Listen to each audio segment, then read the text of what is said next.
trust myself. I need you to make it turn. I know.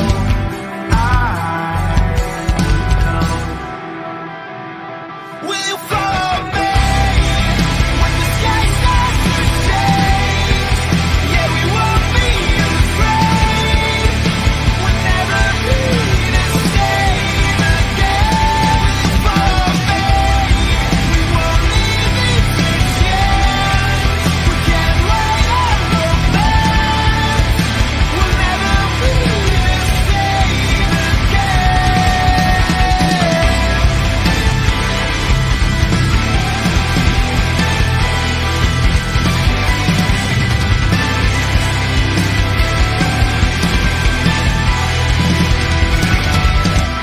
I could keep the light from turning into darkness. You'd be my escape. What have we been told? Easy to unfold. Future might seem every spot we getting close. Will you follow me when the sky starts to change? Yeah, we won't be afraid. We'll never be the same again. Will you follow me? We won't leave it to chance. We can't write our romance.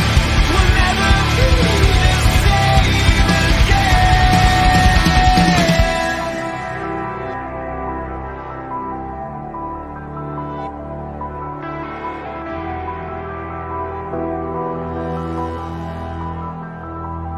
Will you follow me when the sky starts to change? Yeah, we won't be afraid. We'll never be the same again.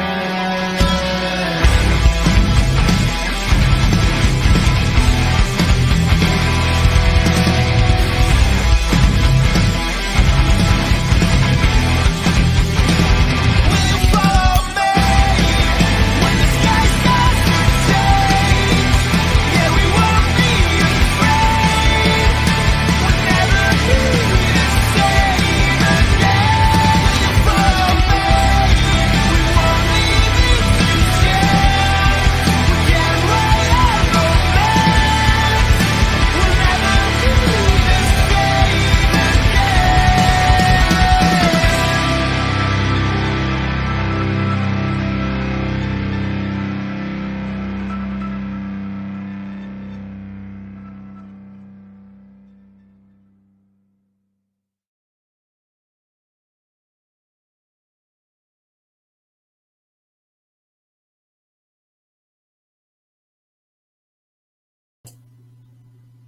You're streaming with the Fantasy Follow.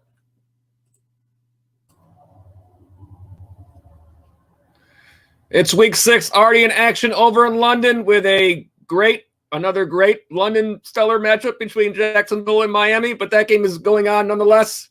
Either way, we're ready for week 6 Sunday pregame. It starts right now. It's a big day of football. You can do this. Make those good decisions. There's never a better time than this week.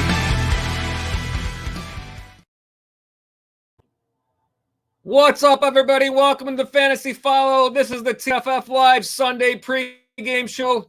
Getting you ready for your week 6 action already underway today with plenty of more games to come.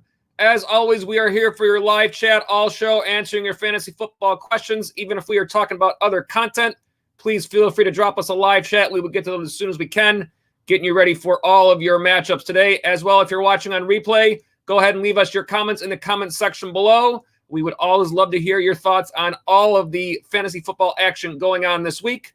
But either way, let's get right into it. And it seems like for the 2 years, this year and last year that we've been doing this show, it seems like half of the shows I've started out by saying Christian McCaffrey is not playing. Well, unfortunately, Christian McCaffrey is back on IR. That's probably the biggest news this week. Very strange how kind of seemed to be the same way last year. Like it seemed like there was a chance he was about to be back and ready to play, and then all of a sudden, no, IR now, minimum of 3 weeks. So not good for the Panthers. Hopefully, if you have McCaffrey, you were able to pick up Chuba Hubbard, or if not, you might have Chuba Hubbard anyway and be able to play him in your lineups this week and for the next couple of weeks at this point. So that's the first news. Obviously, not good for people who have McCaffrey, but this is something that continues to be a situation to monitor. There, it does look like Dalvin Cook is back in the lineup for Minnesota. We will talk about that more with the 6 picks game when we talk about that later, because obviously for those of you that have played, there is a pick that involves them. But that's for a little bit later. Got a lot of content to go. See some early chats. We'll get to those soon. But let's get it started out with the recap from last week's action in week 5. As always, starting at the quarterback spot, the leading scorer was Justin Herbert for the Chargers. Great game for Herbert. 398 yards, 4 passing touchdowns. Also had a rush touchdown with 29 yards on the ground there. Lamar Jackson probably won a lot of you your fantasy football matchups on Monday. Perhaps cost some of you yours as well. 41.90 there. 442 yards passing, 4 touchdowns through the air. Tom Brady in third. Brady playing great this year. This was obviously last week's game, not the Thursday game. 411. He still played okay, right? 5 touchdowns there. Unbelievable. Josh Allen, another good game for Buffalo. 36.50 for Allen. 315 through the air. 3 touchdowns. 59 on the ground with a touchdown there as well. And Jameis Winston making the top 5 there for the Saints. 279 with 4 touchdowns and 26 on the ground as well. At the wide receiver spot, it was Devante Adams leading the way. Of course, Devante Adams maintaining his great play. 37.60 fantasy points, 16 targets, 11 catches, 206 through the air with 1 touchdown. Mike Williams. Is anybody going to cover Mike Williams this year? I'm not taking anything away from his play, but if you saw any of the highlights from that game, there's nobody near him half the time. I can't believe it, but he's playing great. 36.50, 16 targets, 8 catches, 165, 2 touchdowns. Marquis Brown, another great game for Baltimore, 33.50, 9 catches, 10 targets, 2 touchdowns, 125 through the air. And Antonio Brown, not for Baltimore. Obviously, those 2 Browns are, this is live. Sometimes the graphics say what they're supposed to. Sometimes they don't. If you're a regular viewer of TFF Live, you know this is how it goes. It's probably just as funny to see me screw up graphics. But anyways, Marquise Brown and Antonio Brown, each of them play for one of those teams, just not in that order. So Antonio Brown for Tampa Bay, 7 catches, 8 targets, 124 yards, 2 touchdowns. Kadarius Toney, before he got ejected, was having a great game, 29.60. 10 catches, 13 targets, 189 through the air. We'll see what Kadarius Toney is able to do this week, as the Giants have, again, very few of their actual players available to play.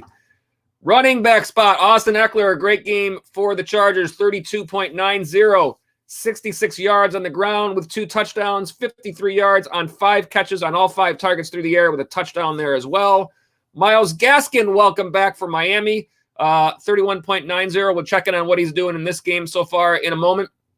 31.90 tied with Jonathan Taylor here with the same score. Gaskin, it was 25 yards only on the ground on 5 carries, but 10 catches on all 7 targets through the air, 74 yards, 2 touchdowns there. Taylor, 53 on the ground, 15 carries, a touchdown there. 1 touchdown there. And then also had a big 116 through the air. Of course, he had that big touchdown play. 4 targets, 3 catches. Derrick Henry, of course, playing great all year. 31.00 there, 130 yards on the ground, 3 touchdowns. And then Alvin Kamara for the Saints, 29.20, 71 yards on the ground, 1 touchdown there. 8 targets for 5 catches, 51 yards through the air with a touchdown as well. And at the tight end spot, this may very well be the number 1 scoring week for any tight end all year. It's quite possible at this point with the way I don't believe there's been anybody that scored more than this in 1 week this season. Mark Andrews, if I'm wrong, I could be, but Mark Andrews, 41.70 fantasy points for Baltimore. If you saw that game, what a great game for a lot of that offense there. 11 catches on 13 targets, 147 yards, 2 touchdowns. David Njoku, again, we talked about this on the waiver wire show. Are we chasing the points with David Njoku this week or not? He's got some bad matchups. 7 catches, 7 targets, 149 through the air with a touchdown. Kyle Pitts, breakout game over in England, 26.90 for Pitts. That was 10 targets, 9 catches, 119 with a touchdown. Dawson Knox continuing his nice play there against the Chiefs, 20.70. Just 3 catches on 4 targets, but 117 yards with a touchdown. That'll get you some points. And Hunter Henry for the New England Patriots, 6 catches on 8 targets, 75 yards with a touchdown. That's a look back at last week. We'll see how a lot of those players do this week. Let's take a quick check-in on the current status of the London game. I don't have it on my screen, but I do have it over here on this viewer, taking a look at what we have for score right now. It looks like Jacksonville leading that game 17-13 in the third quarter, as long as my screen is refreshed as it should be. Tua Tagovailoa right now with 15.72 fantasy points, 1 touchdown through the air, and that went to Jalen Waddle, currently at 10.90, 8 targets, 6 catches. Gesicki, 7 targets, 5 catches for 59 yards. Perhaps that's a player you're playing at the tight end spot, 5.80 at this point. And checking in on Myles Gaskin, not a whole lot, only 1.40 right now. I should switch this over because that's actually in a standard. Let's get to PPR. So in PPR version, Waddle is 16.9, Gesicki is 10.8, and Gaskin is 3.40. And then on the Jacksonville side, Trevor Lawrence, 11.56 right now, has a touchdown through the air. And that went to Marvin Jones, who is at 20.00 points right now. So if you played Marvin Jones, good week so far for you. 6 catches on 7 targets, 80 yards with that touchdown. And James Robinson in the backfield, if you're playing him, he's got a touchdown on the ground with 64 yards right now. Also has 1 catch, 1 target for 11 yards. Dan Arnold, if you stream him as a tight end this week, 2 catches on 3 targets, 27 yards. 4.70 right now. So again, we will refresh our screen just to see if we got the correct score, but it looks like it is 17-13. Jacksonville leading that game. Miami with the ball right now as we speak. And that is London. How much fun. They always get the best matchups over there in London. We're so jealous of them. At any rate, let's take a look at, we got actives and inactives are out. We'll get a look at those next, but first we will go over to the early chats here and see where we're at. Bill Romanowski jumps in and says, good morning, and good morning, Bill. Hopefully you're ready for the week, and I see that you got your 6 picks in already for this week, so you are ready to go. Let's get a couple of these questions in here real quick before we move on to other stuff. A.B. Goldberger, one of our regulars, is here. A.B. says, you say pick 3, CeeDee Lamb, Scary Terry, Deontay Johnson, or Hollywood Brown. All right, let's do this for you, A.B. Let's get some stats up on the screen to help you through these questions. We will start at the wide receiver spot. First of all, we'll start with CeeDee Lamb playing for Dallas at New England, 4:25 this afternoon. New England currently allowing on the left side of your screen. Let's see, that is not the numbers that I want. That is 2020. That's the old one. Let's go ahead and find the new one. Of course, I must have deleted the new one, so I will just tell you what they are until I get that. You know what? Let's do this. Let me go ahead and let's put up the 6-pick promo, AB, and I'm going to get right back to your comment because I'm going to load those. That was a mistake on my part.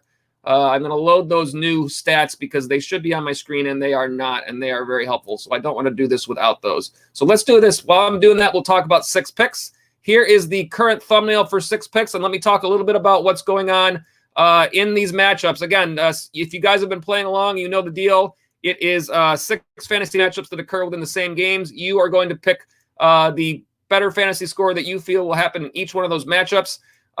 In case you have already made your picks or in case you haven't made your picks yet, the way this is going to work is one of our picks, as you see on the thumbnail, is McCaffrey and Cooks. Obviously, Christian McCaffrey is not playing this game. So if you have picked, not a problem. These picks, that pick will certainly not exist. So if you, either way you picked, you won't receive a win or a loss for that pick. So if you have not made your picks yet and you're going to, feel free to go ahead and make them. Just understand that you can pick whoever you want for that game. It's just not going to count. And here are the rules real quick as actually I can't get the rules because I'm still trying to find these standings or these fantasy points. Basically it's where in the world, why can't I find these? I'll get them. Anyways, there we go. Wide receivers, fantasy points. We'll get to that real quick. Anyways, back to the 6 picks. Our current leaderboard for 6 picks. Last week it was Cash Money Wilson who went 5-1, had a great week. And here is the current standings as you take a look on the leaderboard. Vansco in the lead. And again, what we are doing this year is we are doing win percentage to determine the leaderboard. So we understand that those of you that are playing might not get to pick every single week. You might pick a different amount of weeks.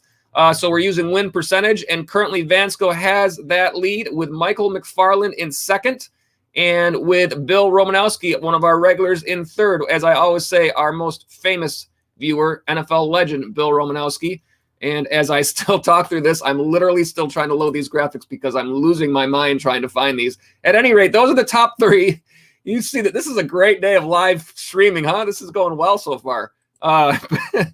You see all the numbers there for those players. Again, if any of you haven't made your picks yet, the link is in the description area below.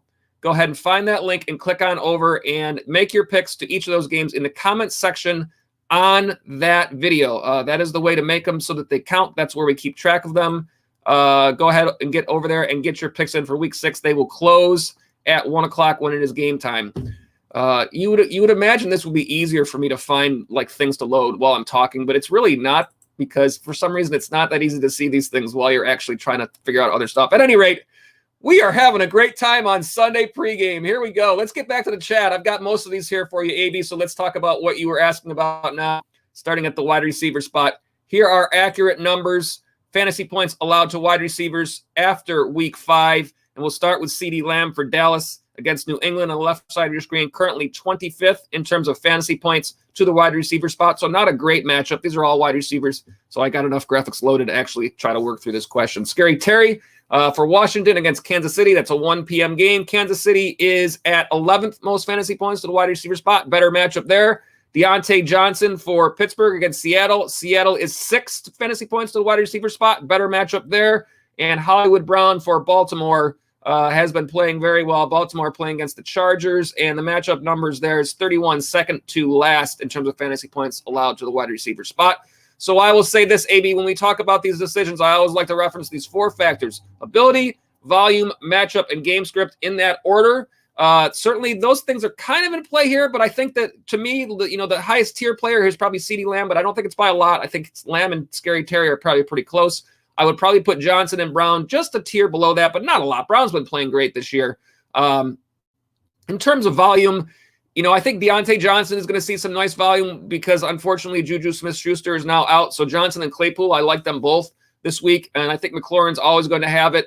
CeeDee Lamb, of course, there's other mouths to feed there in that offense, and the Baltimore Ravens a lot of times could lean to the run game, although Hollywood Brown has been playing great. I do think if I had to order these for you, AB, I think it's pretty simple. I think CeeDee Lamb is the worst matchup of the 4. I think you take CeeDee Lamb out of these and you go with those other 3, Scary Terry, Johnson, and Hollywood Brown. Understanding that CeeDee Lamb is playing really well, but his targets have been just a little bit down the past couple of games. I do think it's worthwhile to think about the Johnson difference there with Juju out, like I said, and Hollywood Brown has been playing great. So I think those are probably the 3 that I would look to, AB. Hope that helps you out there. Obviously, as I always say, your rosters as well as anybody. Sometimes, this fantasy football thing is all about opinion, and, you might, listen to my thoughts and say, yeah, that sounds good, Joe. You might say, no, I don't know, Joe. I kind of want to play CeeDee Lamb, and I don't fault you at all in any of those decisions. Just try to give you some information to point you in a direction that helps you out and that you like your decision behind. So those are my thoughts, AB. Hope that helps you out. And whichever guys you do pick there, hope they do crush it for you. All right, let's roll through these before we talk about these. They're just starting to roll in. So if we have to and we can't get to the actives and inactives, so be it. But we'll go through these as best as we can. I don't want to miss out on anybody's start. Devante Booker or Khalil Herbert. Interesting choice here. I think these 2 are probably reasonably close. If we look at the matchups, that might help us here. The New York Giants at home against the Rams, 1 p.m. Eastern time. The LA Rams on the left side of your screen, 17th in terms of fantasy points allowed to the running back spot. Khalil Herbert for Chicago, home against Green Bay, also 1 p.m. Green Bay 16th, so right in the same area. This is really, to me, close because I think volume-wise, I think you like Herbert. I think you guessed that Chicago might run the ball a little more because of the fact, again, that Justin Fields, they're going to try to make things simple for him. At the same time, the Giants have nobody to go to. I have not seen, let me take a look at the inactives because this will help us here to make sure that Shepard and Slayton are still out. Kenny Galladay is out. Darius Slayton is out. Sterling Shepard is not listed as inactive for the Giants. So if those of you, if you're on the chat, if you already know the answer to that question, I do not believe he was placed on IR. So that does look like it means that he should be available. I'm going to look him up real quick just to make sure that there are no notes there. But it does look like Sterling Shepard. He does not have a category or a tag questionable at all listed next to his name. And in terms of updates on Shepard, it says here on Friday, Shepard hamstring was removed from New York's final injury report. So there you have it. That's from Yahoo, and I don't know where they got that from their source. I usually like to quote that if I can, but it doesn't show one. So Shepard is back there for the Giants. I don't know that impacts Booker all that much. Perhaps it impacts Kadarius Toney, not sure. But nonetheless, I think that's what makes it close because there's two sides of this coin. One, there's not very many people there for the Giants to go to. Two, there's a good chance that because of that, they don't have a great game and game script goes against them and forces them to continue throwing the ball against Green Bay. You would expect Green Bay to be winning that game. I'm sorry, Green Bay, Chicago. The Giants are, let me see that. The Giants are the Rams. It's the same situation with the Rams. You'd expect the Rams to be winning that game. All those things being said, I think probably because of the fact that you would expect Chicago to run it for the volume there and possibly is not, I don't know. It's hard to say the Giants play well. I don't know that the Giants really play well in this game. I think Herbert, of all the things that I've said, I think that makes me land on Herbert. Takashi 6400, again, one of our regulars. Thank you for the chat. Hopefully that helps you out working through all those thoughts for you. But I think it's close. Can't fault you either way. I probably lean Herbert there. Rob Navarro is one of our regulars, and he is back, and he says hello there. And I say hello, Rob. Welcome back to the stream. Bill Romanowski says, I'm starting A.J. Dillon and Javonte Williams this week. I was too stubborn to use my number one waiver. I'm playing the worst team in the league. Again, you could still check that waiver wire right now, Bill, because Khalil Herbert may be available in some leagues still. And that, again, is making up for your David Montgomery, who is out injured, a guy that's probably going to get a lot of the volume. So if you decided you wanted to go that way instead of Dillon and Williams, you could. I think Williams has a good matchup there against Vegas, and then Dillon against Chicago. Dillon has been putting up a little more fantasy points recently. So certainly is probably playable for some people, especially in deeper leagues right now. Hector Gonzalez is back, one of our regulars. Welcome, Hector. You say need points. Play 2. Shepard, Kirk, and Amon-Ra St. Brown. Interesting one. Tough one here. Let's take a look at matchups that'll help you out. Wide receiver matchups. Giants against the Rams. The Rams sitting at, where do they fall this year right now? 14th in terms of fantasy points to wide receivers. Christian Kirk for Indianapolis. For Arizona against Cleveland. Cleveland sitting at 21st in terms of fantasy points to a wide receiver. You saw a high-scoring game from Cleveland last week. Perhaps that happened again this week. Amon-Ra St. Brown, this is an interesting one. Let me go ahead and take a look at what he's been doing lately here and call up his action because I'm not super aware of where he's at for targets and whatnot. Detroit playing Cincinnati this week. That's a home game. You would, again, think that they have to throw the ball. I think it's kind of a revolving door there for the Lions. But his targets overall, 4, 5, 1, 8, and 8 in that order. No touchdowns in any of those games. But he has seen 8 targets in each of the last 2 games. And it looks like 10. Let's see, that would not be 10 fantasy points because I'm looking at a half-point PPR. So with 6 catches, it would have been 13 in week 4. With 7 catches, it would have been 13.5 in week 5. Do I think he's playable? I certainly think he's playable in this week. Let's look at the matchup against Cincinnati. Cincinnati currently allowing the 15th most fantasy points to the wide receiver spot. I think you're taking, out of these 3, you're probably taking the most risk there because I do feel like it's kind of a revolving door situation in Detroit. I don't know who you trust there. I think Shepard, you probably feel like with as many players still injured for the Giants, Shepard has a good chance to receive a lot of the volume there. So I would say Shepard is first here. And then I think Kirk and Amon-Ra St. Brown are probably, I would kind of put them near the same range. If we look up let me look up what Kirk did last week in terms of targets and whatnot. Let's see if I can find him easily. This is the screen that I want. I may not have exactly what I want to look at right now, and I don't. I have week. Okay, this is what I want. I want all weeks. We'll figure this stuff out at some point. There we go. Full season for Christian Kirk currently sits at wide receiver 33. And targets are loading. Last week for Kirk, it was 5 targets, 5 catches, 39 yards. Also added a rush for 11 yards. Fantasy points have been okay, but the last 2 weeks, 2 and 10. Again, it's that offense is difficult because it's a lot of people there involved, and it's kind of been inconsistent amongst all of them this week. But I do think it's Shepard 1 here. I think it's Kirk and Amon-Ra St. Brown are kind of even there. You would think Cleveland might be the tougher defense between Cleveland and Cincinnati. Cincinnati is a little bit higher in terms of the matchup numbers there. I might take a chance on Amon-Ra St. Brown here. He's had the good targets the last 2 weeks, and Kirk has been a little more up and down. So, Hector, I think it's close, but I might take a chance on Amon-Ra St. Brown there. I don't think that's a bad thought for you. Hope that helps you out, Hector, and whichever players you go in there, hope they crush it for you. Bill Romanowski says, my league requires 5 running backs rostered at all times. Ooh, Saquon, Montgomery, Mitchell, Devante, and A.J. Dillon are your guys. Gotcha. So you don't want to cut any of those guys. I understand what you're saying in terms of not picking up your waiver wire priority on those. Greg Churinkin is back, one of our regulars. Welcome back, Greg Churinkin, with injuries, buys, and that bad pandemic that we have to keep dealing with. I'm forced to start Jamal Williams or Pollard at running back 2. PPR, who would you go with? I'll take a look at matchups. My instinct right away says Williams, especially PPR, and the fact that DeAndre Swift, he's continuing to deal with an injury that looks like he's been playing through all season, so it doesn't seem like it's been a big difference for him. But let's look at matchups. Detroit against Cincinnati. Cincinnati allowing 18th, so right about the middle in terms of fantasy points to the running back spot. Dallas at New England. New England should be a little higher. No, they're not. They're right in the same range, 21st. Let's take a look at what Pollard has done in recent weeks. I think that Pollard's opportunity for a big game is less predictable.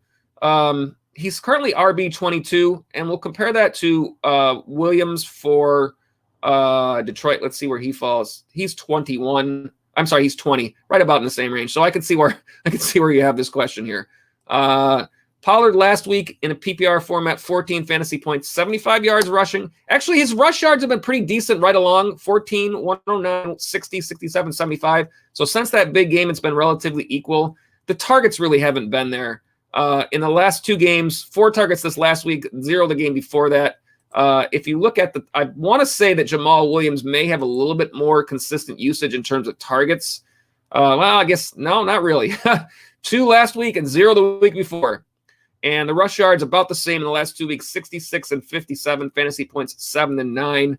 I would check your injury report and make sure that there's nothing there for Williams, because I did notice that there was he did have a status looking like he might have a questionable tag this week. I'm looking over on one of my other platforms. Let's see if there's anything else being said about him right now.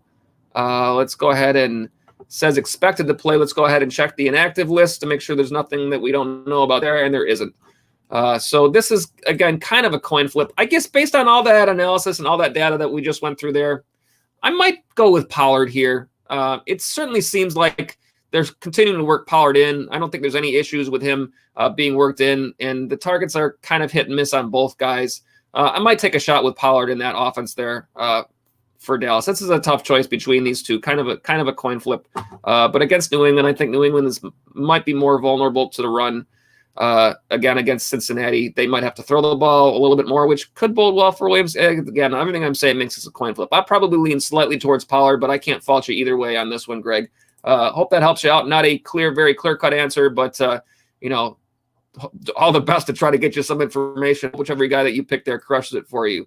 Zachary Trinkin is here. I don't know if there's a relation, but welcome, Zachary. Or this is a burner account, perhaps? No, probably two. I shouldn't say it. It's probably 2 separate people, I'm sure. But always glad to have more of you with us. If you are related, if not, then, say hi to each other. Zachary Trinkin is here. Start 1 at flex. Odell Beckham Jr., Amon-Ra St. Brown, or Robbie Anderson PPR. Let's look at some matchups here for these guys.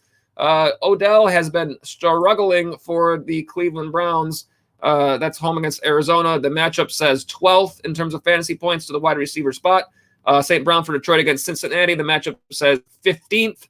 And then Robbie Anderson, who has seemed to start playing a little better fantasy-wise against against Minnesota. The matchup there is, where does Minnesota fall? 18th. So they're all right about in the same range. I don't think Beckham has been receiving enough volume to really kind of trust him. I know it sounds like he's kind of made it known that he wants to be more involved. I don't know if there's enough volume there to really trust him in this situation yet until we see it happen. Cleveland, obviously a run-first team. That seems to be where they're going to lean no matter what. Amon-Ra St. Brown, I think, is a possibility. Robbie Anderson, I want to take a look at his numbers just to get an idea where he falls right now and what he's been doing exactly lately for targets. Where do we find him? Is he this far down the list, really? Scrolling. I think I probably just missed him from higher up. Let's see if I try that again. We'll look a little bit more diligently here. Okay, Wow, this is good. This is good streaming action right here. It's me looking through a screen. Wide receiver 70. A little farther down than we would like for Robbie Anderson. His last couple of weeks, 11 targets in week 4, 7 targets in week 5. Fantasy points not there. Didn't have the touchdown. 10 fantasy points in week 4, 5 in week 5. So I think the target range is about the same between Anderson and Amon-Ra St. Brown.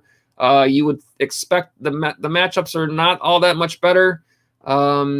Which one would you expect to be the higher scoring game? I think it's reasonable to take a chance on Amon-Ra St. Brown in this game, given the fact that Anderson, even though he's seen more targets, hasn't still been putting up a lot of points.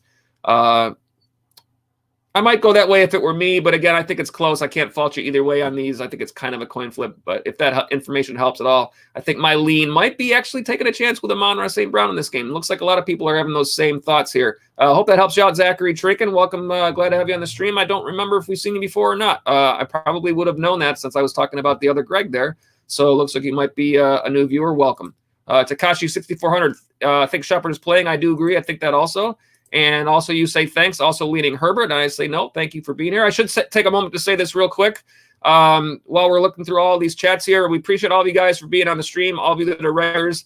And if any of you are new viewers, we want to make sure that you hit that subscribe button so that you can get those notifications whenever we have new content. And also we'll thank all of you for being here. If you enjoy our content, feel free to drop us a like. The likes and the subscribes, they really do help out the channel a ton, so we appreciate all of you. And as we always say, we have lots of content, but we'd always rather be talking fantasy football with you guys than just be talking to you. So we appreciate all the chats. Marco Lau is here. Marco, one of our returning viewers, I believe. You say you think I should sit Terry or Justin Jefferson or Pittman, or don't sit either. I think if you're asking if there's one of these guys, for Pittman. I'm sorry about that. Let's look at matchups. I probably would still, if it were me, this is my initial reaction to your question. I would probably still trust a main guy here, even though Michael Pittman has been seeing a lot of targets. Certainly those other two guys you're going to consider main guys. Pittman target-wise, last 4 games, 12, 12, 8, and 7. Fantasy points, last 4 PPR, 20, 13, 12, and 21. Certainly has been playing well for Indy. Matchup-wise, again, Washington, we'll take a look at that matchup first. Let me get this up on the other screen here. That is home against Kansas City. This is a great matchup here. Fantasy points to wide receivers, Kansas City at 11th. We know that Kansas City's defense has been pretty vulnerable to the pass. And then for Jefferson, for Carolina against Minnesota, the matchup 18. So a little bit lower. I probably don't sit either one of those guys for Pittman.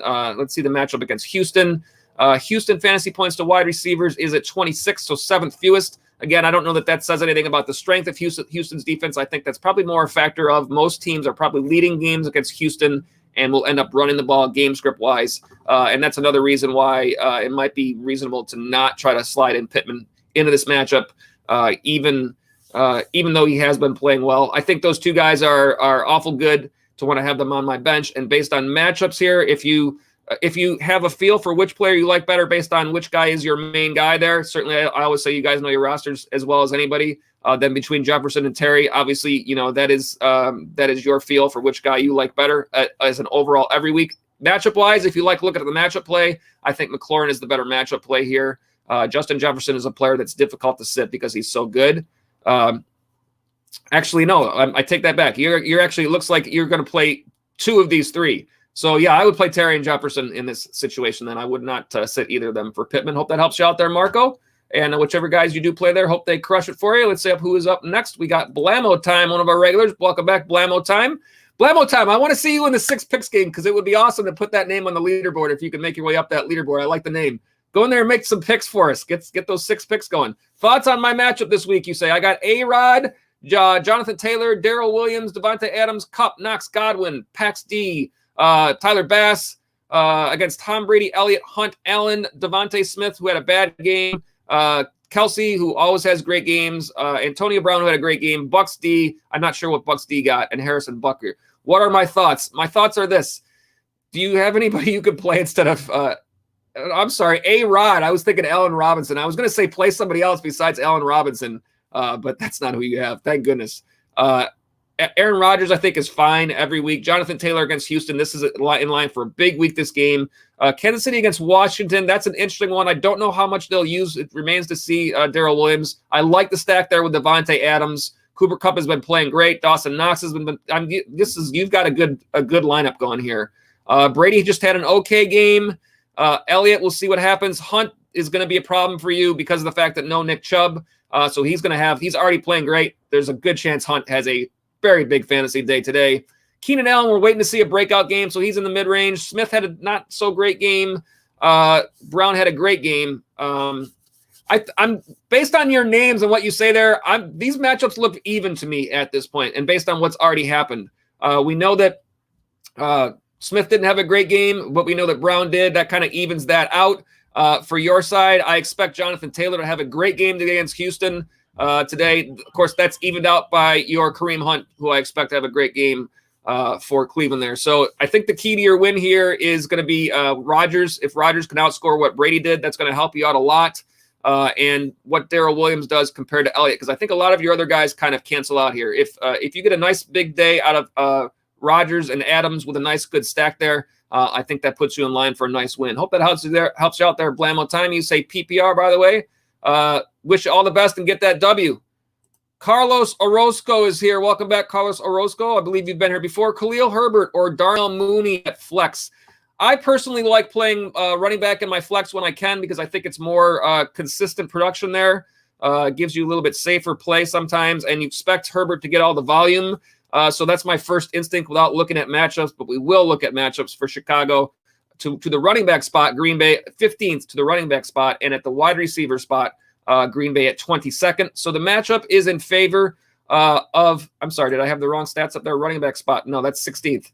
The matchup is in favor of Herbert just by a little bit. And also, I feel like Chicago is going to try to still keep things simple for Justin Fields. So perhaps that means more run, less pass.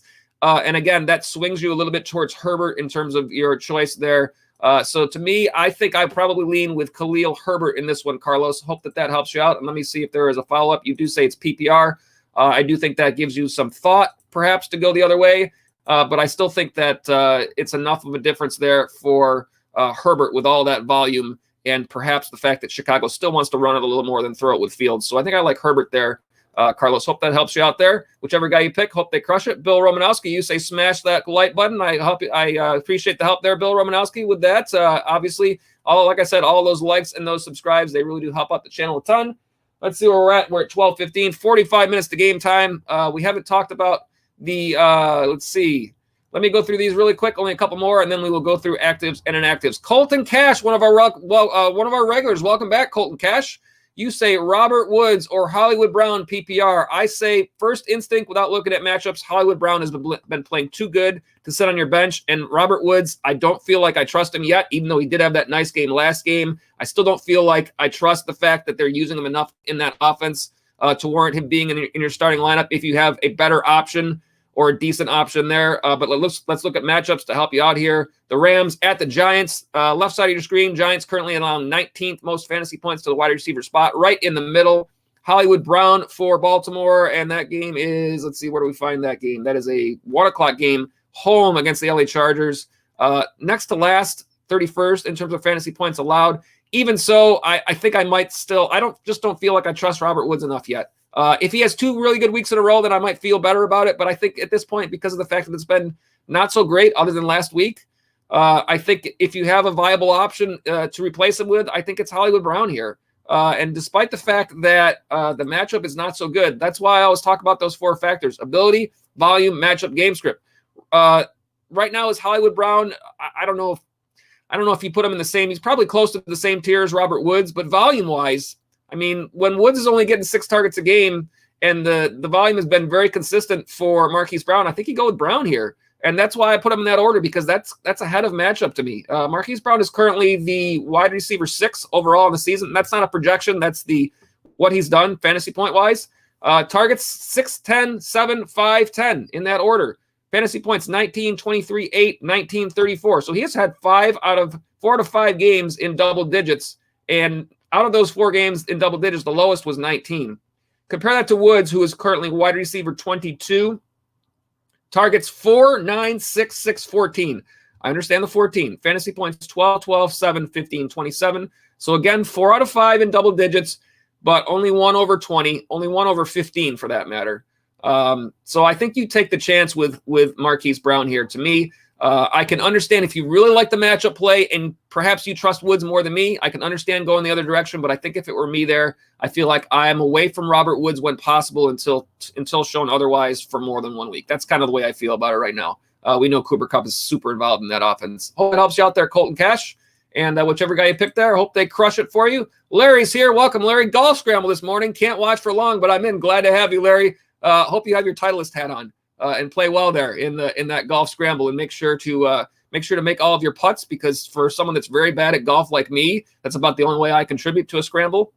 So that's about as much information as I can give you to help you out there with that one. Bill Romanowski welcomes the Chirinkins. Thank you, Bill. Blammo time. Should I go with Hockenson instead of Knox? Hockenson is active. Overall, I still feel like I like TJ Hockenson. If you're talking about an overall deal for the whole season, I would expect Hockenson to finish higher than Knox for the season, believe it or not.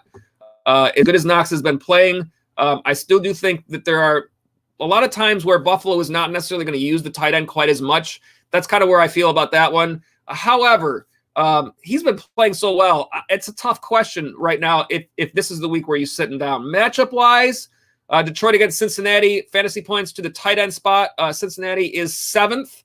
No, they're not. That's still the 2020 list. Why do I keep calling that up? Of course, I don't have the tight end list in front of me. So how about I just call that up really quick? And boy, this is going really well. You guys are getting a treat today. This is one of the, I'm not going to say this is a bad broadcast, but by all means, like, I was pretty sure these were all already loaded before we started the show. So I didn't even check them, and they're certainly not loaded at all. But at least this time I should probably be able to find them a little easier. Let's see here. Just looking through my files. 1 second. We'll get these in a second. Man, this is frustrating to me. I can't believe I did this. Here we go. Fantasy points to the tight end. I got to organize these files better. That might help me get these graphics on the fly like this when we need them. Fantasy points to tight ends. There we go. Holy cow. What a debacle. Current fantasy points to the tight end spot. That didn't take long. Detroit against Cincinnati. Cincinnati. Watch them be the exact same number. No, they're not. 28th, 5th fewest. Knox for the Bills. At Tennessee. Tennessee fantasy points to tight end are going to be next to last. So neither one of them are great matchups. Again, I think you probably, for me, I like Hockenson overall, but Knox has had such a hot hand, and, Hockenson hasn't had as much lately. Fantasy points, only 2 games over 10, and that was the first 2 weeks only. And then if you look at Dawson Knox is currently tight end 3. Hockenson is still tight end 6, believe it or not, based on that. But 4 straight weeks in double digits for Knox. Again, the matchup is not as good, but I think that you might trust the hot hand in this point. All the touchdowns in each of the last 4 games. Buffalo, of course, we expect to throw the ball. I probably, even though I like Hockenson all year long, you probably ride that hot hand at this point and go with Knox. Of course, this is one of those where the decision is so kind of weird that, it's very simple to have after the game happens. You're like, man, of course Hockenson was going to play well. But I think I probably trust the hot hand there. Stick with that until you have to go another direction, because if it continues going your way, you want him in your lineup at this point. I hope that helps you out there, Blammo time. Thank you for the chat. Trimsy is here. Trimsy, one of our regular viewers. Welcome back. You say as well as Mayfield or Jones for quarterback. I'm wondering if I missed one up earlier from you, Trimsy. I don't think I did. So let's see here. Mayfield or Jones for quarterback. That is not the best of all decisions to have to make there. It does look like Jones is going to play. Mayfield is not it's not a player that you can trust a lot lately for fantasy points, but in terms of matchups, Cleveland home against Arizona. Arizona currently sits at fantasy points to the quarterback spot 24th. That is 9th fewest. The Giants, let's see where they fall. Rams, 1 o'clock game again. The LA Rams 15th. So the matchup is slightly better. If it were not for the injury here, I would say Jones. That's the only thing that concerns me. Concussion protocol. So it seems like with that sort of a deal, they weren't going to allow him to play if they weren't okay with where he was at. I mean, that's not like that's a decision where he says, I feel great, let me play. They're not going to let him play. Daniel Jones is currently quarterback 11 for the year. And let's see where Mayfield falls on the list. Not that high. 23rd overall. I think you have to probably trust Daniel Jones and just understand that, whatever's going on with hopefully the injury that he had is not an issue anymore. Fantasy points for Baker Mayfield, only 1 week, 20 or above out of 5. That was last week in a higher scoring game. Cleveland certainly a lot of times is not going to be throwing the ball all that much. Daniel Jones without Saquon Barkley is probably going to have to throw the ball anyway, but 3 out of 5 games over 20 this year. Of course, last week with the injury. And the one game that he wasn't not taken into consideration, the game where he got injured, the one game where he was under 20 was just 17. So there have been relatively more consistent Trimsy. I hope that helps you out, but I think I probably go with Daniel Jones here. And you just obviously hope that he's good with his situation. Thank you, Trimsy, for the chat. Glad to have you. Blammo time. I will do the picks next time. I love that feature. Awesome live stream and channel. Thank you very much, Blammo time. I appreciate that. That's very nice of you. Absolutely get in that 6 picks game. Get your name on that leaderboard. 2 Hype 2.0 is back with us. One of our regulars. Welcome back. 2 Hype 2.0. Start 1, you say. PPR, Brandon Cooks, A.J. Brown, Amari Cooper, Tyler Lockett. I think some matchups are going to help us here on this one. Luckily, I've already loaded this one, so I don't have to search around for it as I've been doing. Start 1, PPR, Brandon Cooks for Houston against Indianapolis. That's a road game, 1 o'clock, Indianapolis, 8th in terms of fantasy points to the wide receiver spot. So that is a good matchup. A.J. Brown, of course, we would like to see him play better up against Buffalo this week. Buffalo currently the fewest fantasy points allowed to the wide receivers. Tough matchup there. You'd think they would have to throw the ball. I don't necessarily think this is an impossible situation, thinking about starting him, but obviously the matchup is not good. Amari Cooper for Dallas on the road against New England. New England currently sits 25th, 8th fewest. I think what helps you here with Cooper is I feel like Bill Belichick, again, wants to take away whatever you do best, and I think they're going to look at that as the run game and Zeke. So I think they're going to try to take that away. That might mean more pass opportunities. At the same time, hard to say what happens there. Could that be a lower scoring game? Very possible. And then Tyler Lockett, who is super boomer bust to me. And again, with a backup quarterback in Geno Smith on the road against Pittsburgh, a good matchup, 3rd most fantasy points to the wide receiver spot. I think this is a situation where 2 Hype, if you like the matchups, I think it's between Cooks and Lockett, and I think your choice there comes down to what do you need to win your matchup. If you are favored to win and you need a safer floor, I don't think it's Lockett because he's too boomer bust and you have a backup quarterback. At the same time, it's the best matchup. It could be the highest ceiling potentially because of that. Hard to say. Again, Tyler Lockett is that boomer bust guy. So if you are, hurting, or if you feel like you are projected to lose and a big game would really make it for you, it might be a good chance for a bigger game if he's worked into the offense enough and if Geno Smith plays well. There's a lot of ifs there. That's the reason why it makes it tough to go with that choice. Tyler Lockett's just a player that I've stayed away from this year. Had him on some rosters last year, and he was just so boomer bust. You had those big weeks. But those big weeks, you don't always need a big week to win your matchups. Sometimes you just need safe plays and let your other guys win. I think Cooks here has been playing really well all season. I think he was taken out of the game last week by New England. But if you look at his overall wide receiver numbers right now, he is still probably reasonably high. Wide receiver 19 overall. Again, that's not a projection. That's based on the fantasy points that he has scored so far this year. And when I look at the actual numbers game by game, target-wise, 7, 14, 11, 7, and 5. You expect Houston to have to throw the ball every week. Davis Webb has seemed okay for them. Fantasy points-wise, his lowest total last game was Cooks. It's been on a little bit of a downward slide there. He played Buffalo the week before. Again, Buffalo has been a little tougher. Indianapolis, the matchup is good there. Brown, if you don't want to go matchup-wise and you want to trust who is the biggest name on your list, I probably actually take Cooper here. Again, the matchup for Dallas, let's take a look again. That is 1 o'clock game, did I say? So where does Dallas? No, that's a 4. Of course, Dallas always plays in the afternoon slot against New England. New England not quite as high, 25th. But I think if you want to go with the player studs thought here, it's between Brown and Cooper. And I think Cooper of the two, I probably trust more at this point than Brown until we actually see some better games from Brown. I think either one of those are in play. If it were me, I would probably go with my name guy here. I'd probably go with my bigger name guy.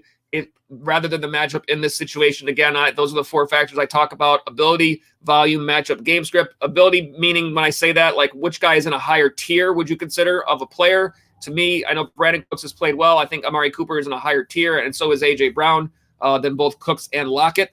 And so that's what I go to when I think of which one. That's the order and the priority. And so I take that higher tier player in most of these situations, unless there's really enough to make me think otherwise. So that being said, that puts it between Brown and Cooper if it were the way I was thinking. Again, fantasy football is all about opinions. I always say this. By no means do I feel like I'm the only opinion out there. That's why I try to give you so much information to back this up, to kind of point you in the direction for what you feel is best for your roster. But for me, I probably would lean Cooper here because of all those things. And obviously knowing that other guys, you never know, can have big games or bad games. Of course, Coopers are the same, no different. But I would probably lean Cooper if it were me here. But like I said, if it comes down to matchups, I might think about Cooks if you like that play. There's so much involved in fantasy football. I hope all that information helps you out there. 2Hype 2.0, whichever guy you pick there, I hope they crush it for you. Trimsy says one more, pick 2. Chuba Hubbard, Joe Mixon, Zach Moss. Very plain and simple for this one. This is volume. Zach Moss splits with Devin Singletary. Those other 2 guys are going to basically have all the volume. Most likely that's what we expect to happen. So we don't even, we'll still put up the matchups to the running back spot, but I don't even think that's going to impact, like I said, in that order of those 4 factors, volume over matchup. Even when you have a great matchup, the guy that has that volume gives you a safer floor. And when they have a great day, they're going to take advantage of all that volume. So for Hubbard, again, no Christian McCaffrey. Home game against Minnesota, fantasy points 12th.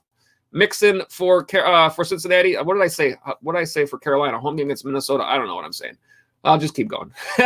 For those of you who have noticed all my mistakes, when I go back and watch these on replay, I'm like, what did I just say? And I was trying to talk so fast that, anyways, want to make sure you guys get all this information. So Detroit against Cincinnati. Detroit currently giving up to the running back spot 4th most. So a good matchup there as well. Zach Moss for the Bills against Tennessee. The matchup is middle of the road, 20th Tennessee. So the matchup is middle of the road.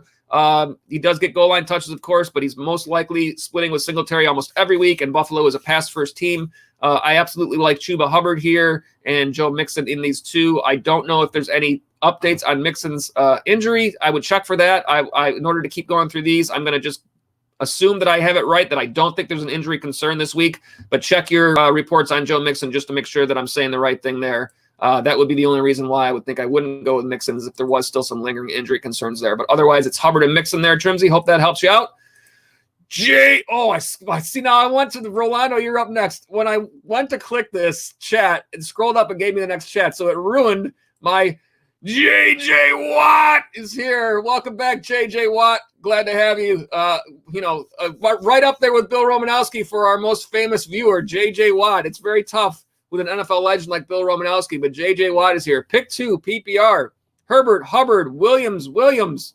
All these Williams is here. Let's look at some matchups. First, we'll start with Herbert. I like the volume there for Herbert that we're expecting him to get. Home against Green Bay, 16th, right in the middle of fantasy points to the running back spot. You expect he's probably going to have some pass catching involvement there as well. And again, I think they're going to lean towards the run game here because of the fact that they're going to try to keep things simple for Justin Fields.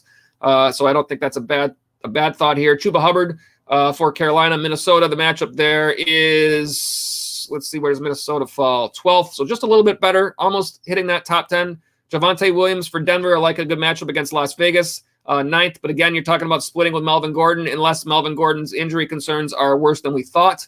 Again, I will double check my other platform here. I believe he is expected to play. He is, according to this, but also, he was sounding like he's a little banged up. We didn't really say it impact him much last week. And then Daryl Williams for the Chiefs. Where are the Chiefs on my list here? On the road against Washington at 1 o'clock. Washington 14th. So they're right about in the same area with these matchups. But again, we don't know exactly how Kansas City is going to work Williams in that offense. We would expect him to get the volume, but there's a good chance that Kansas City just decides to throw the ball with Clyde Edwards-Helaire out of the lineup there, and he doesn't see quite as much. So that's kind of the difference between like a Herbert and a Williams. Like you feel like Chicago's going to run it more, and you feel like Kansas City could just lean to the pass. That's kind of why I put those guys ahead. I think this is a volume pick here for you, JJ. I think it's Herbert and Hubbard. Not that I dislike the matchup is certainly there for Williams, and I could see the thought of kind of switching him in for one of those 2 guys. But again, when you got guys that are splitting, the volume over the matchup, that's why I always say them in that order, because not only is it a safer floor, but if they happen to pop off a big run and they have all that volume, then you've got a great day in front of you. So to me, I think it's Herbert and Hubbard. I would like to see more out of Hubbard. I keep expecting him to have a really good game here and there because I do think he's a good player for Carolina while Mccaffery is out. We haven't seen a huge game yet, but I don't think he's played awful. Hope that helps you out, JJ. I think that's my thought on those two. Again, if you like the matchup, you might slide Devante in. I probably don't trust Williams yet to slide him into any plays until we know more about what's going to happen with CEH on injured reserve. We have a couple weeks to figure that one out, so you'll have more opportunities with Daryl Williams. Hope that helps you out, JJ, and whichever guys you pick there. I do hope that they crush it for you. All right, Rolando RG, we got a sneak preview of yours. Rolando, one of our regulars, welcome back. Full PPR, Rondale Moore or Cole Beasley. Thank you. This is really tough because Beasley has not seen as many targets in that offense as he has normally, and we don't know why that is really. Is that an Emmanuel Sanders factor? The matchup against Tennessee is very good, number one in terms of fantasy points to the wide receiver spot. Rondale Moore is kind of this, even though Beasley hasn't seen the targets, I feel like Rondale Moore is kind of similar because it fluctuates so much with that offense in Arizona, and certainly his targets have fluctuated as well. Let's see where he falls overall on the list right now. I'll take a look at where both of these guys fall. Cole Beasley currently wide receiver 50, and let's see if I can find where Rondale Moore falls. Is he a little farther? No, he's got to be farther up because he had at least one big game. 36th he is on the list. If you take a look at the targets in recent games for Moore, in this order, this is all of his games this year, 5, 8, 2, 3, 6. So just a lot of fluctuation there, and I think that's kind of the way it's going to be in that offense. It's kind of been, similar for DeAndre Hopkins. You expect him to have a little bit more. You just don't know when to pick him. The problem is that now we don't know when to pick Cole Beasley either, because his targets for this season are this: 13, 4, 13, 2, 2. You can understand 2 targets against Houston because of the fact that they shut them out and they weren't throwing the ball as much. 2 targets against Kansas City is a little bit more concerning because this is a game where, although they didn't throw the ball a ton because they had a lot of big plays, you still would have thought he would have been at least more involved than he was. Perhaps it's the emergence of Dawson Knox that is impacting Cole Beasley here. Either way, this is kind of a gross decision between these two. The matchup favors who? Tennessee is the matchup favors Beasley against Cleveland. Could that turn into a kind of a grinded out game against Cleveland, and this Tennessee game could be higher scoring? That's possible. Of all those things that I'm saying, I'm talking my way through the fact that I don't have real instinct on this one that stands out. So I'm kind of talking my way through that. I think that's the lesser of 2 evils here. I might have to go with the matchup here and play Cole Beasley and just hope and understand that he hasn't been used as much in the past couple of weeks and hope that changes this week. Unfortunately, that's what you're leaning on is hope here, but I feel like you're also kind of leaning on hope with Rondale Moore. You may feel like you just trust Rondale Moore a little bit more, and I wouldn't fault you at all if you went that way against Cleveland. Again, the matchup, Cleveland 21st, so just below the halfway point. Tennessee, certainly the matchup is way better. I think that might be enough to get me towards Cole Beasley here, but I don't feel great about either one of these guys. That would be the way I would feel if I was making this decision for me personally. Hope that helps you out there, Rolando RG. I think Cole Beasley is probably the way I lean there. Cash's Stylist is up next. Welcome back, Cash's Stylist, one of our regulars. Start 1, Julio, Odell, Kadarius Toney. Wow, I think my instinct tells me Toney here. We'll take a look at matchups. Because of the fact that there are so many injured players with New York, I think the volume is a little safer there with Toney. Again, we have to hope he doesn't get ejected this game, as he did last game, because he was having a great game before that happened. Julio Jones seems to be better from his injury, but again, this season and last season, how much do you trust his health right now, Julio Jones? Let me see how close we are to game time. We got just over 20 minutes, so I want to make sure if I do get behind on these that I try to get all these questions answered. Tennessee against Buffalo, the matchup is bad. The fewest fantasy points to the wide receiver spot. I do expect Julio to start playing well if he's eventually healthy, but until we see it, I don't know if we trust that yet. Odell Beckham, it's kind of the same situation, but not about an injury, and more so about, well, I guess he was, coming into this year injured. But to me, it's more so about why aren't they using him more than they are? I don't know what the answer to that is. Obviously, I don't know how many people do know the answer to that. But matchup-wise against Arizona, left side of your screen, 12th most fantasy points to the wide receiver spot by Arizona. And then the Giants matchup is against the Rams, and the Rams at 14. So they are not in the red. They are just above the halfway point. So it's not like the matchup is terrible. And if you go just based on the fact of players missing for New York and what they've done recently, I think Toney gets the edge here. Again, rookie player, and you never know with New York because New York's is not very predictable to me in terms of where that football goes. But simply the fact that there are so many players out means it's got to go somewhere. I doubt that they're going to give every target to Devante Booker. Sterling Shepard's back, yes. It's probably Shepard and Tony are probably the two guys that I would think would be in line for the most targets there. I would probably trust Tony, and just given the fact that we haven't really seen it from Julio and Odell in past weeks. And then you also say Knox or Schultz. This is a situation that I've kind of talked about before. Season long, I kind of trust Dawson Knox a little bit more over Schultz because I think he's potentially more consistent throughout the year in terms of usage than Knox is. Although Knox has been playing great, it's been the touchdowns and not necessarily the targets that have been leading that. And should there be a game where he doesn't see quite as much usage, that's going to hurt him in terms of that consistent level of production. In terms of matchups, Buffalo, Tennessee, fantasy points to the tight end spot. Tennessee second to last there, so not a good matchup. And Schultz for Dallas against New England. Let's see, where do they fall? New England, same area, third from last. So neither one of these matchups are great. Let me look at targets really quick, and I'll kind of talk that my way through that because I think that probably makes the difference here. It's not like Schultz hasn't been playing well. So if I say not Knox in this situation, even though he's had the hot hand, you can understand that that's why, because they've both been playing well. Currently, Knox is tight end 3 for the year, and Schultz is tight end 4. Knox in terms of fantasy points this year, 8, 10, 15, 21, 21. So the points have been there. In terms of targets, 4, 3, 5, 8, and 4. When you look at Schultz, the fantasy points, 11, 4, 26, 18, 14. The targets, 6, 2, 7, 8, and 8. So you can kind of see what I'm talking about there with the difference between these two players. I think they've both been great waiver wire pickups. To me, the involvement gives Schultz the chance to have a little bit more consistent level of play and a consistent level of fantasy production throughout the year. That's why I tend to like Schultz overall year long.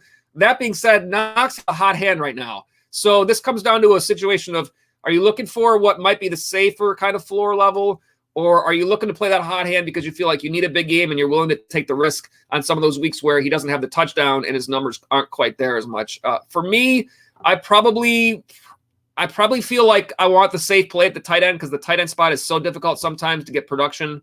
But Knox has been so hot, it's hard to say no to Knox. This is really a coin flip, and you can kind of hear that in the way I'm answering this. If it were me, I'd probably play Schultz here, unless I'm in a situation where I feel like I'm losing my matchup and I need to take the chance on a potential big game from Knox. I probably feel better about the production of Schultz, but again, that's my opinion. That's my opinion for the entire year, so that's what that's based on. You may feel a little bit differently for your particular team. Very close. They'll fault you either way. For me, it probably would be Schultz, but I would not blame you at all to go Knox. Flip a coin, and at the very least, what I would say is this: when it gets to when these are this close, take a look at your opponent and find out, are there any factors on the opponent's side of the matchup that make this difference for you? There are two big factors that could. Dak Prescott and Josh Allen. Somebody's playing those guys, okay? So if your opponent is playing one of those guys, then that makes a difference in who you pick here. If you are projected to win your matchup and your opponent is playing Dak Prescott, playing Dalton Schultz protects you against a huge game from Prescott because you expect that if he has a huge game, Schultz is going to get some of it. The same thing for Knox. If your opponent's playing Josh Allen and you are projected to win, if Josh Allen has a big game, you expect Knox gets some of it. And that protects you from that guy being able to get a huge advantage based on those factors. So certainly check those matchups and see what you have there. And also, you're talking about a 425 game and a Monday night game. So you've got the ability to wait out that first game and find out, are you winning big or are you trailing big? And then the decision that you make can be made accordingly. So I would say that always take all those factors into consideration because sometimes, as you guys know, in fantasy matchups, it can come down to tiny, minuscule fractions of a point, whether you win or lose. So just that little bit of an edge, knowing that might make the difference in you winning this matchup or not, and in making that decision. So hope that helps you out, Cash's stylist. Hope whichever guy you pick out there, hope that they crush it for you. Cash Money Wilson is here. Cash Money Wilson had a nice week last week in 6 picks, 5-1. Again, this week, 6 picks is only going to be a total of 5 picks because the pick that you'll see if you watch the video between Mccaffery and Cook does not exist. It's there on the video, and you can make the pick in the comment section if you want. But none of you that make those picks are going to receive a win or a loss. I feel like that's the best way to make it fair when a player is inactive, and that's the situation. It was a great matchup. I hope that they were both going to play, but understood that they might not. So that's the 6 picks talk. Anyways, that link is in your description area below. You have until 1 o'clock to make those picks, so just under 20 minutes if you want to get in the game for this week. And let's get to the chat that you have now. Cash Money Wilson, need my other players to step up for me. Evans and Devante Smith were not good. I agree. I had both of those players going in different rosters. I felt of the two, I don't think the matchup was quite as good for Evans, but the matchup was great for Devante Smith, and that's why I got him in the lineup. Sometimes it's like poker. You make the best decisions that you can. Sometimes the cards don't fall the right way, and that was certainly the way it went this week. So that was unfortunate. Bill Romanowski says, I always take it on the chin in Thursday night games, and Cash Money says same. So it is difficult. And let's see, Cash Money Wilson, I'm going to get your Steelers popping here. Excited this is my team's first primetime game tonight. Let's go Steelers. I think that they're going to be in good shape against Seattle with a backup quarterback here, and it'll be interesting to see what Geno Smith does given a full game start. Is Pittsburgh a defense that scores well? Does Geno Smith throw some picks? I don't know. We'll see what happens there, but always going to be interesting. J.J. Watt is back as a Raiders. J.J., how are you a Raiders fan when you play for Arizona? As a Raiders fan, I think Devante scores for sure a touchdown. They're all so close, but thanks for the great report. No problem, J.J. Thank you for being on the stream. Cash Money, going to have another good 6 picks week. I know that you feel that way every week, Cash Money Wilson. So let's see it. Let's see another 5. Let's see 5-0. Can you do that this week for us, Cash Money? We'll remind all of you real quick as we have a few minutes left. I'm not going to spend a lot of time on this, but this is the thumbnail that you're looking for if you're looking for the 6 picks for this week. Again, the McCaffrey-Cook matchup will not count either way for a win or a loss. So it'll be, you could pick it if you like. But it will be a total of 5 picks for everybody this week. This was our last week leader. That was Cash Money Wilson, who we just heard from, 5-1 last week. And here are the overall numbers. We're keeping standings by percentage with a minimum of 2 weeks. Vansco leading the way, 6-11 percentage, 11-7. You see the numbers there. Michael McFarland in second and Bill Romanowski currently in third. So we wish all of you good luck in the 6 picks game. And we are glad that you guys are enjoying that game as well. All right. Next up in the chat here is Los Vods. Is here. Welcome back, Los Vods. Pick 2, Herbert, Cooks, and Tony. Very interesting pick here. Again, I like Herbert for the volume. I think he's in line for the bulk of the work there for Chicago. The matchup against Green Bay, 16th, so right in the middle. When we look at the wide receivers, the matchup for Cooks against Indianapolis is a little bit better, I believe. Yes, number 8 in terms of fantasy points to the wide receiver spot. And then the matchup for Tony for the Giants is, let's see, the Rams are going to be 14th. So they're reasonably in the same range. If I'm picking 2 here, I think I have to pick the volume here. Again, you want to say that provides you the safer floor. So I think I have to pick Herbert as one of my 2 guys here. I think the other 2 is kind of a toss-up because Tony is a little bit of a wild card. Had a great game last week. The Giants, it's not so much that I feel like Tony is a wild card because he looks like he's pretty good for a rookie. But I feel like the Giants' offense is kind of the wild card there. It's just you don't really know exactly what you're going to get from those guys, who they're going to trust, like what they're going to – it's just hard to say. Again, Galladay out, Slayton out. Shepard is back this week. I'm going to double-check what I said about Galladay and Slayton, but I'm pretty sure that is accurate for the Giants. Yes, both of them out. Again, I didn't really go through the actives and inactives fully, but you guys at this point in the day, you probably already know that anyway, so I want to get these chats in either way. I probably based on what Tony did last week, probably have to go with him here and just understand that either way, it's a little bit of a weird spot for both guys. He had such a great game last week, and it's been a little bit, although Cooks has played well, and you expect Houston to continue to throw out, it's been kind of going this way for Cooks in terms of his usage. You understand that based on the matchups that they've had, but target-wise, he has seen less targets now in each of the last 4 games. In week 1, he had 7 targets. In week 2, he had 14, his high point, then 11, 7, 5. So the targets have gone down. Obviously, backup quarterback there. I think Tony is probably the pick as we talk this through between those guys. So Herbert and Tony, Los Vods. I hope that helps you out. That would be the guys I would think about here. As I always say, whichever guys you pick there, hope they do crush it for you. Cash's Stylist is back. Thanks, man. Appreciate it. I say no thank you for being on the stream. As always, we thank you guys. We always like talking fantasy football with you guys instead of just giving you content, or instead of just talking to you. That's the way I usually say it. Welcome, Jackson. Excuse me. Welcome, Jackson Walton, to the stream. Looks like you might be a new viewer here. You've got a chat here. You want to say Keenan Allen or Mike Williams? This is an interesting thought here, and let me see if there's any follow-ups from you, Jackson, if this is PPR or not. I think that if this is standard, I think it's much easier to say Mike Williams because he's had obviously the big games, and he's more the big play player. If this was PPR, They're both getting a ton of targets. You expect Keenan Allen to be the PPR monster on this team, the target leader, but it hasn't necessarily been that. He's had 8 or more in every game, 9 this last game against Cleveland, and he's been double digits fantasy points each of those weeks. But Mike Williams is currently wide receiver 2, and he's had only one game under 9 targets. He had 4 targets in week 4, but the other targets are 12, 10, 9, and then 4 in week 4, and then 16 in week 5. Fantasy points, only one game under 20. In fact, all of his other games, 22 or above. 22, 22, 33, 2, and 37. The matchup is not great, really, for either of them. That is the Chargers at Baltimore, and Baltimore is 24th, so 9th fewest fantasy points to the wide receiver spot. However, I think you probably have to go with, I don't know how you can sit Mike Williams at this point as good as he's playing. As well as he's playing? Proper English. Either way, one of those 2 words is probably correct. The other one's probably wrong. At any rate, Mike Williams, you probably have to go with him at this point until you see otherwise. Like, he's just playing too well. Obviously, there's a lot to go around in that offense. We've seen a lot of guys prospering for fantasy purposes there. But I had to have a hard time sitting Mike Williams. Even for Keenan Allen, who I like a whole lot. I will say I actually have Keenan Allen on a couple of rosters in a couple of spots this year, and I've actually sat him based on matchups this week, I think, in one of them as well. I don't think I sat him in all of them. But I don't know if I would, if it was, let's put it this way. If that was the roster where I sat Keenan Allen and it was Mike Williams I had instead of Keenan Allen, I probably couldn't sit him because if he's been, playing so good, well, whichever English. So I'd say Mike Williams there, Jackson Walton, based on the hot hand. Hope that helps you out. And whichever guy you go there, hope they crush it for you. Cash Money Wilson says, I think I will go 4-1. 4-1 would be a very good week. Bill Romanowski says, let's get a W this week. Let's go. Is that the Tom Brady let's go you got there? It's okay if it is. I'm up in Buffalo, as you know, so Bill's Mafia up here. Tom Brady is not necessarily our favorite guy, but fantasy football is totally different, so it's all right. Alan, one of our regulars, is here. Alan says, Sutton or Sanders, pick one, half-point PPR. Let's look at matchups. Sanders has been playing well.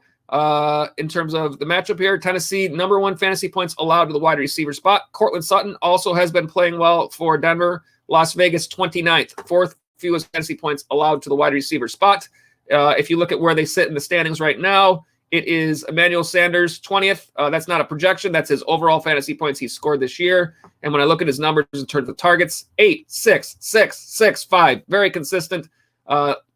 Not fantasy points, 9, 7, 26, 13, 20.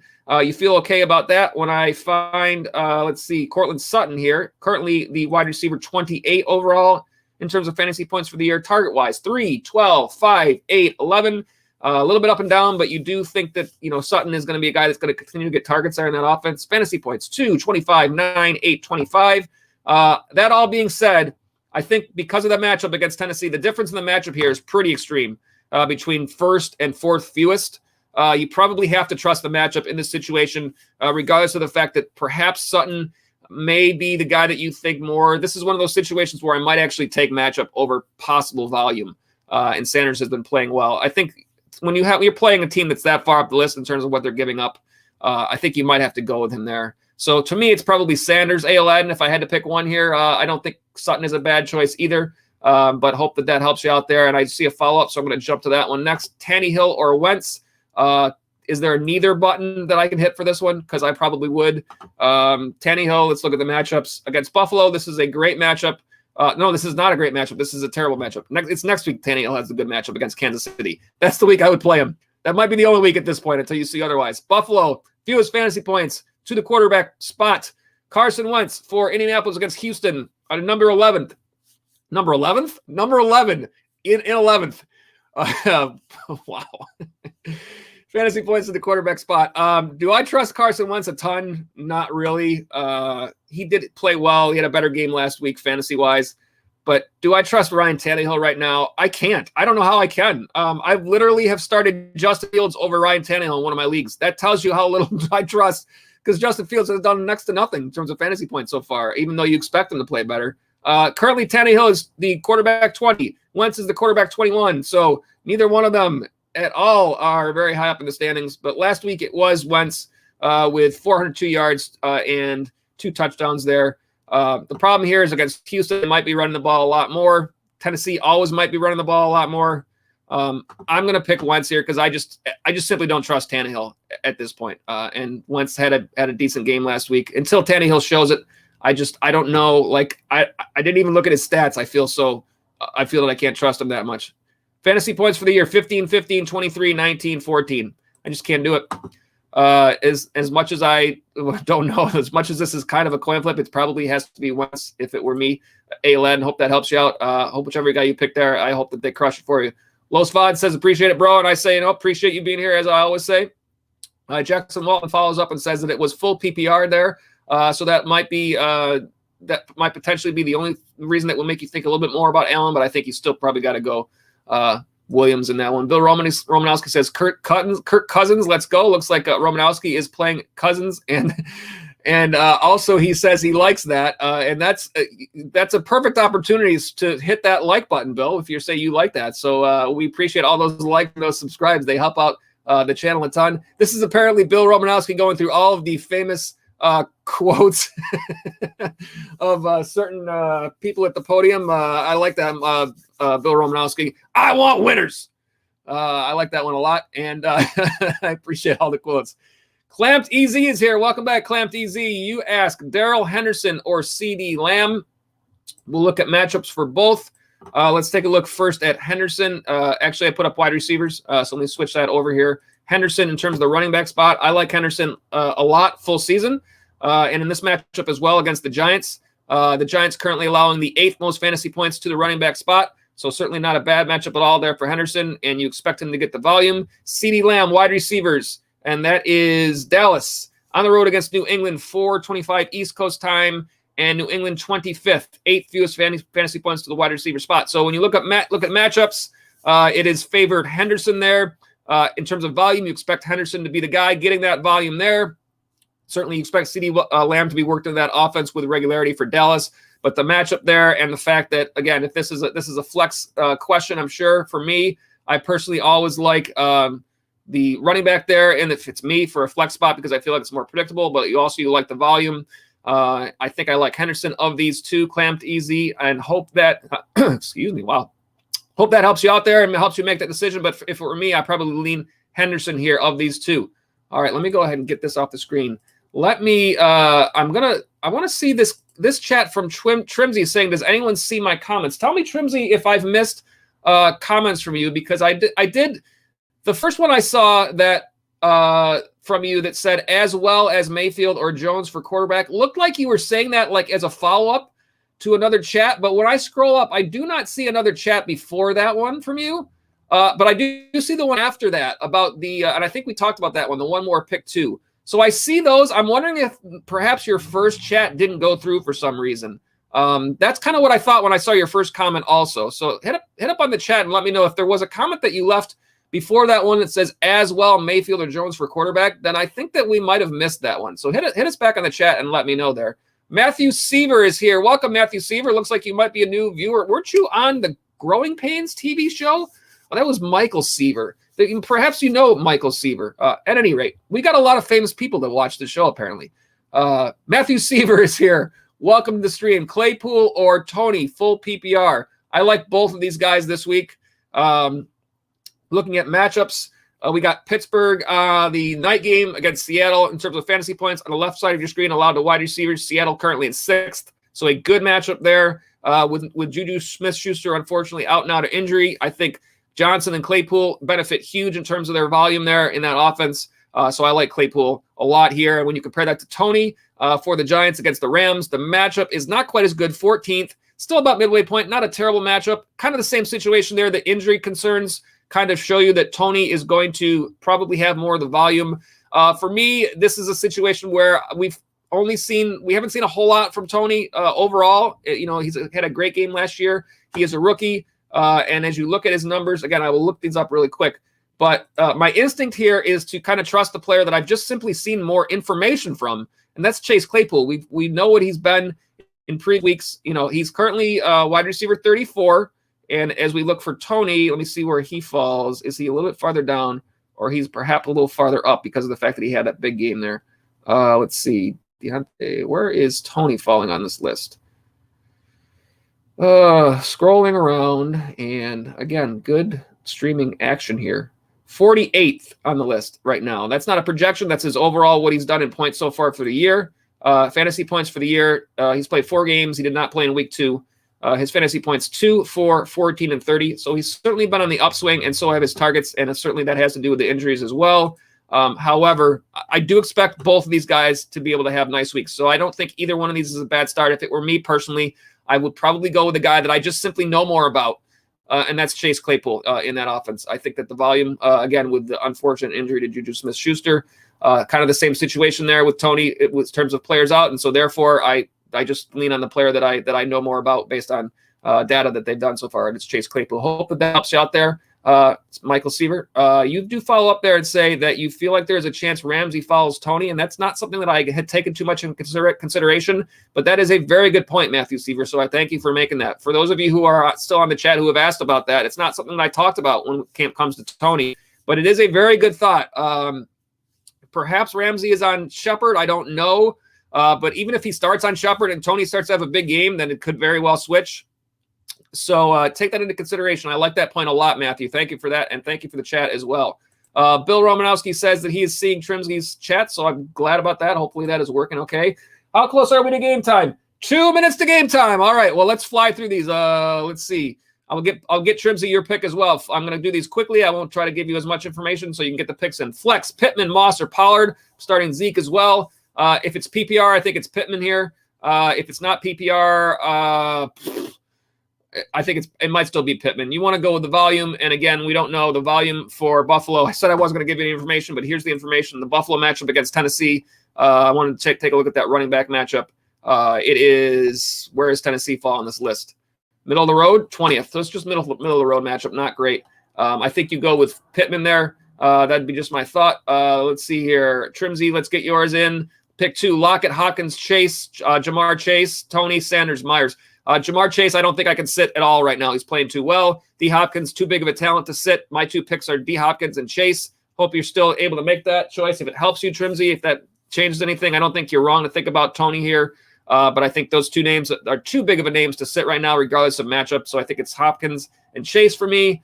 It looks like that was the last of the picks that I got through the chat. So hopefully I got everybody in there. I'll hit up the rest of these chats that we didn't get that are not picks. Vansco Ramsey moves around, but it's mostly in the slot this year. Vansco knows that as a not only 6 picks leader, but also I know Vansco is a big Rams fan, so that's good information there. Bill Romanowski says I get the Chiefs versus Washington game due to regional coverage. Vansco says I'm going with Ricky Seals-Jones over Hawkinson. I agree on Ricky Seals-Jones. I don't know if I would start him over Hawkinson, but I have started to slot him in some places already this week, and I have also picked him up for a bye week replacement next week. I think the target volume has been there. And Vansco, we've talked about this before. Today was the last time I start Myles Gaskin. That must mean that Myles Gaskin did nothing. I have not looked to see what the final result from that game was, but I will do that right now. It looks like, of course, I've got something in the way of the score. The score was Jacksonville 23-20 over Miami. I was worried about chasing the points on Gaskin. Oh man, not a good game. Yeah, and again, this was my thought, was that like last week you didn't see Malcolm Brown at all, and what were they going to do this week? In the past, I've liked Miami as a team that goes with the same guy in the backfield, but clearly that's not what they're doing this year. Salvon Ahmed with the most rush attempts. Malcolm Brown and Gaskin both with 5. Gaskin with the most targets, but did nothing with them. 3.40, no good. Tua, 23.40, decent day. Jalen Waddle, 29.00, great day for Jalen Waddle. 13 targets, 10 catches, 70 yards, 2 touchdowns. Gesicki, a great day as well at the tight end spot. If you went with him this week, 10 targets, 8 catches, 115 yards, 19.50. And tight end Durham Smythe was 6 targets, 5 catches even, 10.90 on the Jacksonville side. Nice game from James Robinson. 73 yards rushing with a touchdown, 3 catches on 4 targets, 19.10. Marvin Jones, a great game. Took him out of one of my lineups, but I think I at least have him in another. That's unfortunate for me, but perhaps good for you. 11 targets, 7 catches, 100 yards with a touchdown there for Jones. And then Jamal Agnew, 6 targets, 5 catches, 79 yards, 12.90. A couple of receivers had decent amounts there. Laviska Shenault also had 11 targets, 6 catches, 54 yards, 11.40. Dan Arnold, who was a possible streamer this week as a tight end, 5 targets, 2 catches, 27 yards, 4.70. Not as great of a game as we might have hoped for Arnold there. But again, Jacksonville wins that game 23-20. Was not watching that game, so I don't know if it was close. or if it was a late field goal or anything like that. But in terms of this point about Myles Gaskin, I absolutely understand. Last week gave you hope, and that hope was not enough to turn into a great game this week, unfortunately. Hope that you're still in line for a nice win there, Vansco. And Trimsy says thank you, and I say no, as always, thank you. Again, thank all of you guys for being on the stream. You guys make these shows, and so we're glad to have all of you here, and we hope that all the information that we give you can help you out. We want all of you to be looking towards all those W's every week in fantasy football. We are currently at game time, so that worked out nicely in terms of the chat. All right, just before we started these games. Again, the 6 picks are now closed. So we hope that you made your picks already for that. And Vansco says, good luck, peace. And I say, good luck to you. Same thing. Peace to you as well, Vansco. Have a good day of fantasy football there. Hopefully we had a lot of stuff that was like stuff not loaded today. And it was just a weird day in terms of my graphics and all that. But hopefully we got through it. We got the right information out there for you guys. Bill Romanowski, you say thanks a million, Joe. And I also say thanks a million to you, Bill, and all of you viewers. Whenever you guys, is usually when you say thanks on here, I usually say thanks right back. And that is really how it is because, as a YouTube channel, our success is based on you guys. And if you enjoy our content and how things are for you. So without you guys here, we're just talking to a camera. So certainly we appreciate all of you guys there. I'm going to leave the stream open while Bill asks Vansco a question, if Vansco is still around. And while I do that, I will put up another reminder for those of you that these picks are closed, but I want to make sure that if any of you want to get in this game in future weeks, that you know the information. It's called 6 Picks. It's simply a game for you guys, the viewers, to enjoy. There is no cost or anything like that. You're picking 6 fantasy matchups that occur within the same games and just basically picking the player that you feel is going to have the better fantasy scoring day out of all those players. You pick them in the comments section on that video. The link to that video is in the description area below if you just want to check it out to see how it works for next week. Again, the picks are already closed for this week. It's PPR scoring that we use. We keep the standings all season long. Feel free to get in that game, and hope that you all guys are all enjoying that and glad that you guys were able to get in and make the picks that have already been there. We do look at what has happened in past weeks. Cash Money Wilson had a nice 5-1 week last week, and he has predicted 4-1 for himself this week as he takes a run. He's not quite back up to that leaderboard quite yet, but there it is with a minimum of 2 weeks. Again, you see the numbers, keeping track of the standings by overall percentage. Vansco in the lead, Michael McFarland in second, Bill Romanowski in third. Again, keep an eye on those games. And as I said, that one matchup this week, just a reminder, between Mccaffery and Cook. It is on the video. It is one of the picks that you made. If you did make those picks, it does not give you a win or a loss. That's the way it works. I felt like that was the way to try to make it fair for everybody. That way, if there was a matchup where someone had an injury concern, I mean, obviously McCaffrey and Cook, if they had both played, that's a great fantasy matchup. So we wanted to use that. But there were injury concerns there for both.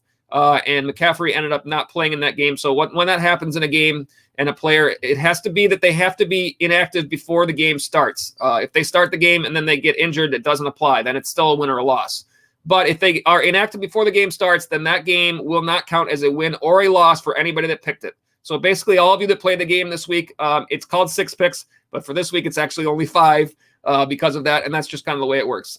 So we just want to do that and make sure, try to make it the best of the situation. Given the fact that that was too good of a matchup, I felt, to leave off the rundown. So that is how that works. Let's see if we got any more. I think Bill is Blamo Time says, had family swing by. Good luck to you all. No problem. Blamo Time. Good luck to you as well. Glad to have you back. And Bill Romanowski says McLaurin almost had a long pass, but it was defended. I have Terry McLaurin, Bill, in a couple of rosters myself today, so I'm hoping for a nice game there. We will obviously see what happens against Kansas City. It's a good matchup, so I'm hoping for good things there. But you never know. It's fantasy football. That's why we play, and that's why we keep playing this game every week, I think, right? It's kind of like golf. You hit that one good shot, right, and it makes you play again. Not even if you're not a good golfer like me. At any rate, that's a lot of information for today's show. We hope you all enjoyed. It's time to watch some football. So we wish everybody a good week 6 and hopefully a bunch of wins for all you guys out there. And in terms of your actual fantasy leagues, able to get those standings going for you guys as well, looking towards making a run towards your playoffs. And ultimately, we hope that all of you can come away with some nice fantasy championships when the season is all said and done. All right, that is going to wrap it up for Sunday Pregame TFF Live. We thank you for watching, and as we always say, good luck in fantasy. We'll see you next time.